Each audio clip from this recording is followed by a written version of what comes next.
Woo-hoo. Right. Welcome to Barstool Breakdowns with your hosts, Matt and Andy. How you doing, Andy? Good. How's it going? It's been going great. This week we've got a great topic. Father's Day. Seems about appropriate. You know, we're both dads as far as we have been told and pay for, I think. I'm pretty sure. Are you pretty sure you're a dad? Okay, yeah. 3 times over, I think, for you? Yeah, 3 times. Yeah, same here. So no weird knocks on the old front door asking if you're a donor from many years ago? Nothing like that? I have actually heard some guys say they're afraid to do those 23andMe. Yeah, just to find out. Like, oh, yeah, I do remember your mom. Could somebody come back and get you for past child support if a kid was already 25 years old? I don't think so. I'm hoping that's not the case. You may just have a kid that wants to kick your ass. Could be. But I digress. So, yeah, Father's Day is this week, right? So we're both fathers. We both have fathers. I know I do. Happy Father's Day. Yeah, happy Father's Day to you. What are we drinking today, Andy? We are drinking Whistlepig Farmstock Rye. So we're going to try to have something a little different every time. And, today's Whistlepig Day. I like the Whistlepig. You can't go wrong with Whistlepig. Suey! Suey! Well, it's great to be here. I guess this is technically episode 2. Right? Yeah. We still have episode 1 on the cutting room floor. That will be I think hitting tomorrow. Yeah, for all of you, I think these will probably drop about the same time. Just because we've got, want to make sure this is out in plenty of time for Father's Day. And I don't know about you, I've got festivities planned with my kiddos this weekend. But what are you doing for Father's Day weekend? Father's Day brunch at 11 o'clock at my oldest. So that is one of the nicer things about becoming a dad of older kids. You just kind of sit back and you wait for them to call you and say, hey, can you be over here at 11? Mm-hmm. I'm like, absolutely. And you just show up, they cook for you, they take care of everything. Everything's good. You're just there to enjoy the food. Yeah, I'm like the double dad now. And I say double dad, I'm on grandpa duty now too, which is awesome. Yeah. So what's that like? That's very, very cool. And I have number 2 on the way. Do you? She will be here next month. Wow. So congratulations. Pretty excited about that. Yeah, that's awesome awesome stuff. One each, a granddaughter and a grandson. It's going to be pretty cool. You're twice blessed so far. Now, very much so. Once Cabana Boy Hunter starts at it. Cabana Boy's good and my daughter's good. They can all wait. They can all wait? They can all wait like their big brother did until they're right around 30. Mine perfect. Better wait too. Now, mine are about a decade younger than your kids, as I am also a decade younger than you. I'm hoping at least 12 more years until big man starts popping off a family. But I would. Man, I would hope so. I would hope so too. But I think they said the average age right now is it's close to 30. It's gotten older since our parents started having kids, since we started having kids, Well, yeah, I know. So I have a unique situation so my oldest son is not mine biologically. He is my son, but he was 6 when I met his mom. But I didn't biologically become a father until I was 29, almost 30 years old. So I think that, that gives you a little bit of time to mature into that process. You may need more time to mature into any process. That's coming from me, just to be very clear about all that. So, So today we're talking about Father's Day. Yeah, we're talking about our kids, talking about our dads. We have a little bit different dad situation these days. Unfortunately, yours has preceded us in life. Yes, he has. And a lot of great stories from that young man. And my dad is still with us. He's beating the odds for sure, just because of his personality. But anyways, but we love our dads. We love our kids. We're going to talk a lot about that today. So I like drinking a little whiskey with Papa Dale every once in a while. Papa Dale's fun. Papa Dale's fun. Yeah, he's a good dude. He's a good dude. That's my dad. But so topic today is going to be just Father's Day. We're going to talk about some fun stories from when we found out that we were dads, things maybe we've learned or should have learned along the way. I don't know. We'll see what happens with that, But real quick, I want to make sure we have a shout out about our social media platforms, right? We're on TikTok, Instagram, obviously on YouTube, and Spotify. All of those are going to be at Barstool Breakdowns. Now, Twitter is going to be Barstool Guys. Totally different story on Totally Twitter. different story. But yeah, so we are on the socials. Please do make sure to click through, like, follow, give us that thumbs up sign, comment and share. The more the merrier. Thanks to all of our followers so far for supporting our venture, our passion here, and we'll keep pumping out some great content. So I don't think we've twitted yet. Well, we have twitted a little bit, yeah, but we'll we have twitted. We have twitted, yeah. We've tweeted. I think is actually. I once called it twatted, No, and I was told that was not the correct verbiage. And I know it's tweet. I just wanted to say twitted. You're pretty funny guy. Yeah, So I'm silly. So Father's Day. So let's kind of kick it off, Andy, and let's talk about. How'd you find out you're going to be a father or grandfather?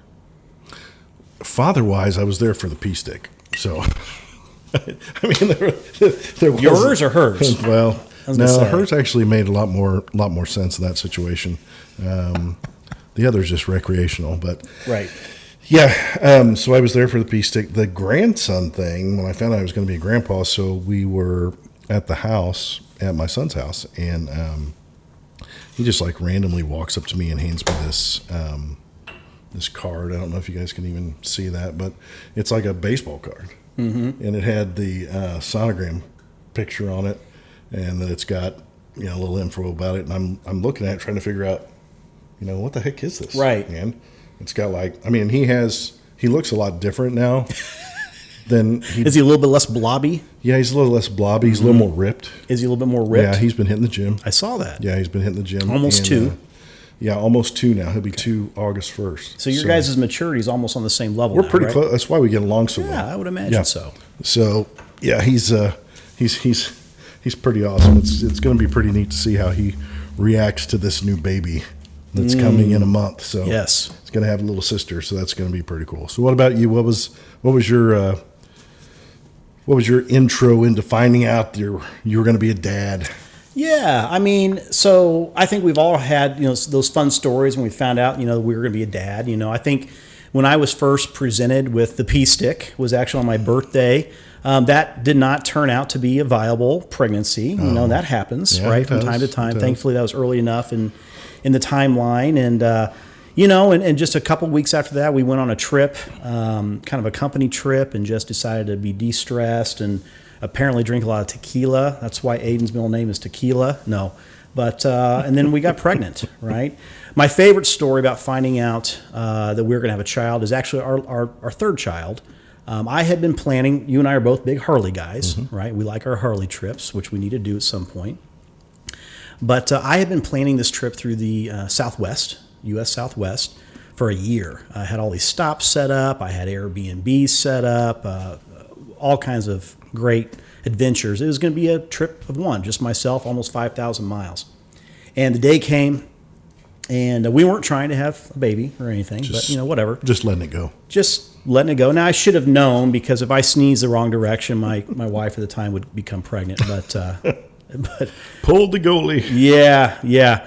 So, the day comes to start on this motorcycle trip, and as soon as my wheels hit the highway, I started getting this gut-wrenching feeling. I just felt like, I don't know if I had to fart, take a shit or something. I don't know what was going on. I did not feel well. I thought, okay, this is nerves. This is nerves.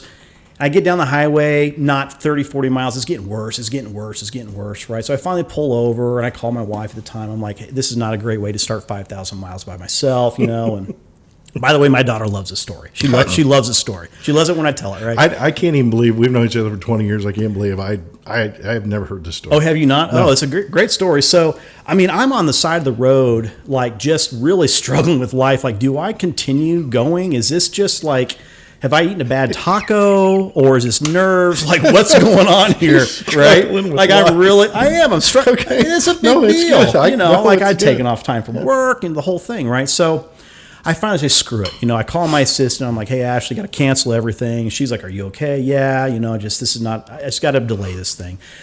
My wife at the time, she's, super supportive. She's like, hey, maybe just start tomorrow, right? Just make up the miles or whatever. I'm like, I don't know. I canceled everything. So I come home. She's making sure I'm okay. And I appreciated that, And if you're listening, I sure appreciated that. And then the next day she pulls me in the bedroom. She goes, I need to talk to you. And I'm like, okay, what's up? I thought I was in trouble. Like, how those conversations go. The first time. No, not at all, nor the last. Yeah. So she pulls me in the bedroom. She says, listen, I know why you didn't go on your trip.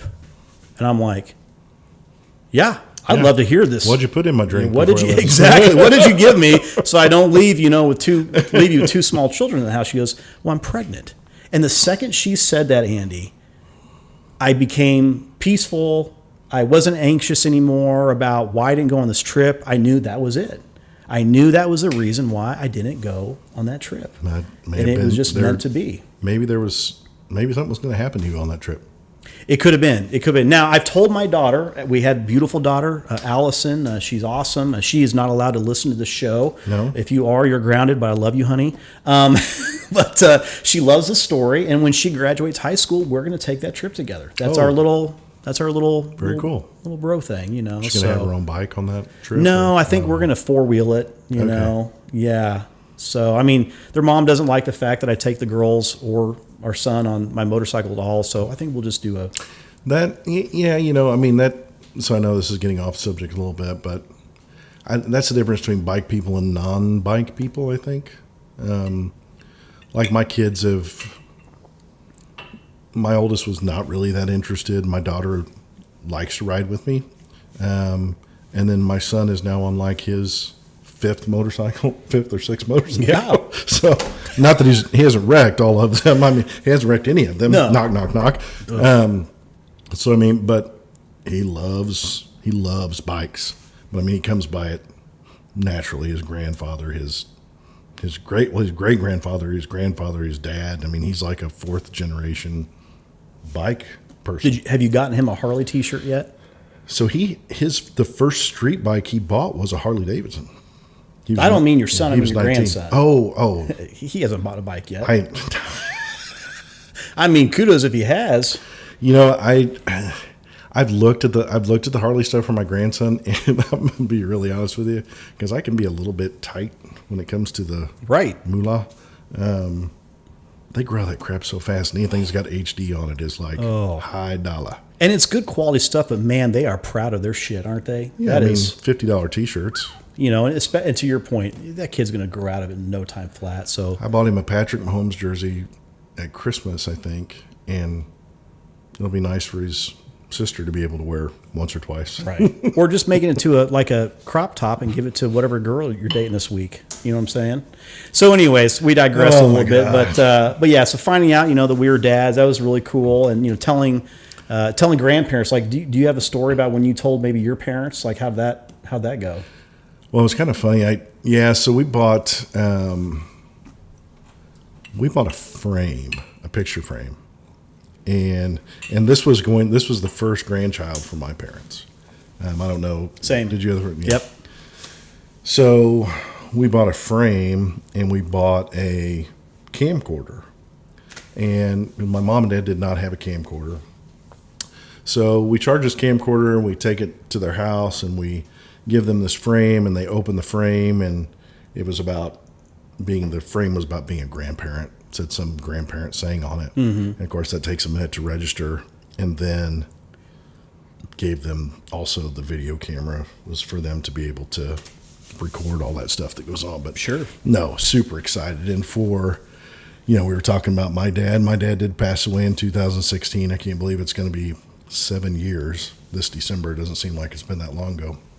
But for a guy that was just grumpy as hell and just could be just like have no emotion towards anything, my grandkids and my nephew just completely like flipped a switch in him. That was just, to see my dad play with a granddaughter was just, I mean, all boys, all the time, everything. That was just, it was really neat though, to be able to see that. And that's why I wanted to, we had traditions that they made with my kids when they were growing up, and my kids went to my parents' house every Friday night. My mom and dad wanted my kids. They stayed at the house every Friday night. So mine, I haven't done it quite the same way. I take donuts to my grandson every Saturday morning. That's right, you do. But I want that to be like, that's a tradition thing we have. So I'm hoping that my oldest kids kind of get to a point where they're out of that by the time the next batch of grandkids come up. So I'm not like having to drive all over town dropping off donuts on Saturday morning. But You're the delivery man for dude, sure. it's awesome. He knows I'm coming every Saturday Papa morning. time. Yep. I love it. I love it too. I get that every Saturday morning. That's my time. Yeah. So, and it's funny too, because even other family members will be like, I was planning on, is that okay if I come by? And I'm like, yeah, we'll just make sure we have enough donuts. It's donut day. Yeah. Donut day, baby. Yeah. So are you Papa? Are you Grandpa? What is it yet? I'm Papa. Papa. You seem like a Papa, not so Well, much a grandfather whatsoever. We'll have to post. We'll have to post a little video. They've gotten some videos of him on Donut Day. Like when I'm in the driveway, and he's like all. And I don't always know, is it about the sugar in the donuts or is it about Papa coming to see him? Because I don't know if he's ready for the donut or... Probably a little bit of both. Dude, it's awesome. Yeah. That's got to be an awesome feeling. Yeah. For sure. Yeah. You know, it's interesting you mentioned that about like your dad. You know, like my dad, he probably isn't listening, but someday he may be. Love you, Dad. Even though what I'm about to say may not sound that way. Like my dad, we were oil and water a little bit when I was a teenager. That's all. We almost all are. All my fault. All my fault, Dad and Mom. That was all me. You know, but you know, it was we had our challenges, right? You know, being teenagers, and my brother and I, you know, we grew up. I don't say matured, but we grew up. You know, and then and when the grandkids started coming, you know, I had our son first, or I should say my wife had our son first. I paid for it. Anyways, there definitely was an adjustment. You know, I could see that. You know what I mean? Like he softened up a lot. Oh, absolutely. Yeah. And then, you know, growing up in a household, it was just me, my brother, my dad, and my mom, you know, 3 guys and a girl. Poor Karen. Whew. Mother Teresa, too. You know my mom and dad. Mother Karen. We had June Cleaver, like the sweetest sweetheart. Barely ever, she curses like, oh, something is foul. You've screwed up. I have screwed up, and I have done that a few times. Then you got my dad, who I'd like to say is like Walt, but he's a little bit more Eddie Haskell, which I like. I like that about my dad. He's a funny dude, you know. But you know, growing up, he's your typical '80s dad. You know, everything in its place, everything had its place, and you know, emotions are met for, I think, behind closed doors. And I'm not trying to give him a bad name or nothing. It just is what it is. And we're all doing this parenting thing for the first time every day. You know, and we're you fake it till you make it, and we're still trying to make it. You know, but anyways, you know, when we had our son was born, you know, and then the girls came, right? And we'll talk about paybacks here in a little bit. Well, totally, dude. I mean, that pink aisle at the store, is like a whole new world. Oh yeah, if you've not had a girl before. Right, and yeah. So same situation here, right? You know, when the grandkids started coming, like, you know, there's just a paradigm shift. First of all, in the relationship you have with your own parents and the way that they just are, you know, because then you start seeing your parents for what they really are. Is they're just a couple of kids that didn't know what the fuck they're doing, and they're just trying to figure shit out. Well, yeah, and the stuff that I would see my kids get away with when they were at my mom and dad's, that had it been my brother and I, would have been our ass. Ooh, you know, the conversations that you have with Hunter, that I have with my son, there's no way, in my situation, no way in hell I'd have those kind of conversations with my father, maybe even to this day. But there's things none of the stuff my son and I or my kids and I talk about would I have ever talked with my parents when I was absolutely. That age. Like, no way. My kids and I have a way more open line of communication. Not that I didn't communicate with my parents, but it was a different form of communication. Absolutely. Yeah, I mean, it's sign of the times, though, too. Very different times, for sure. No doubt. Absolutely. So pregnancy stories. So what's a good pregnancy story, Andy? So I've got a couple. So when we were expecting Hunter, we actually got an induction date with him. Okay. To be induced. Yep, sure. And so, you know, of course, her parents, my parents, everybody's there. You know, again, my side, first grandchild. So it's like, you know, it's old hat for my ex-in-laws, who are great people, by the way. And, you know, but they've been down this road before. My mom and dad, this is all new. And so we had gone we'd gone down to eat lunch, and we got there like at 5:30 in the morning, and they gave her the Pitocin and got everything moving and shaking. Nothing was really happening. We decided to go eat lunch, and we come back up, and man, it's game on. Because I think we got back up there like right at noon. He was born at 12:17. And this is her number 2? Her number 2. My biological number sure. 1. But yeah. So we had decided that while this was going on, they'd given us the option to have a mirror down at the end of the bed so that we could see what was going on, And by the time so they had checked her to see how far along she was dilated in her face and all that stuff, and checked it was still going to be a little bit, so everybody kind of calmed down. Then all of a sudden she felt something kind of like drop, and she told the nurse, she's like, something just happened. And the nurse is like, well, you know what? It's my job. I'm going to check you again. And she checked her again. She's like, you're ready to roll. And this is how long is she in the hospital at this point? Well, from inducement to this point? It'd been about 5 hours. Okay, so it's 5-6 hours. Been a minute, all right. But we had only just been back from lunch as a group for like a couple minutes. Gotcha. And man, all of a sudden, this nurse just goes into action, boy. I mean, she is going to town, and she is taking control of this room and getting out the salad tongs. The dads are kind of starting to like, man, she's like, no, she goes, you guys just all need to find a spot and just need to get where you're going to be. And so my dad's like in there, and my dad's like, he got like way up at the far like head of the bed, like where he couldn't see. Your dad's in the room while your wife's giving birth. Yeah, that didn't happen in my situation. Couldn't get around where everything was at, and the nurse told him he was just going to have to stay where he was. And she was fine with your dad being in there?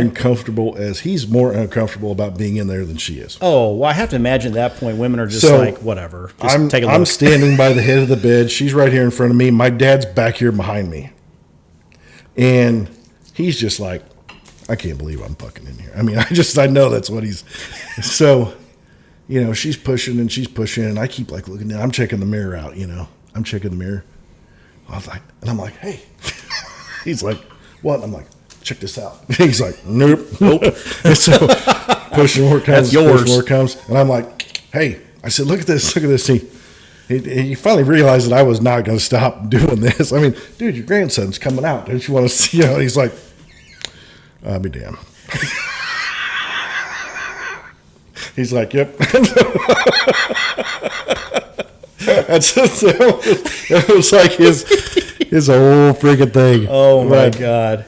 So this all happened. This all took place in 17 minutes. Yeah. From the time we walked in the door to the time her going in to the time Hunter popped out, it was 17 minutes. Nobody was going anywhere. Yeah. But yeah, like he was ready to hit the gym. I'll be damned. Yep. So. But one of the cool to watch him and my mom both actually sit there and hold him for the first time and just be like overcome to not be able to like even speak or articulate what they're feeling. It's a game. That's changer. Awesome. Yeah, it's there's points in your life where you feel yourself becoming a different person. That was definitely. My experience as well, and I'm sure for every dad and mom's experience, there's this picture, and I'll have to throw it up here on our video, but the first picture I took with one of my children, obviously my son, because he's the oldest, and the cord had been wrapped around, sorry, that was number 2. He had ingested the meconium, he took a shit, right? So, and he breathed it in or whatever inside the womb. That's the not classy way to put it. Sorry, guys. Anyway, so the whole NICU team runs in. It's the middle of the night or whatever. I guess it's actually in the morning. And a big old delivery room, over here in Kansas City, and real nice, but it's dim, it's real cozy. Right. And they bring in this whole fleet of people and this big old gurney with this blue tarp over it. And boy, they're calling out code this, code that. I'm standing there seeing you got to be wigging out. I was freaking out because, they've got every sharp instrument I'd ever thought of or could conceive, and some I wasn't able to conceive underneath this tarp of death. I'm looking at my wife going, this does not look like it's going to tickle anymore. Does it look like the scene from Braveheart when they've got him stretched out and they just like keep unrolling the things? Like, what are you about to do, this gal? Because this looks like probably not probably pretty painful. Anyways, he's out, right? Everything's fine. There's suction cupping and vacuuming and all this crap. Anyways, they take him over to the warming table, and keep in mind it's a dimly lit room, okay? And I'm standing there with my Harley black T-shirt on, my ball cap on, and they're working on him. I'm just standing there with this dumbfounded look on my face, and that was the moment in my life where I realized this is not about me anymore. Yeah. It was about another human being, and that's when things changed, and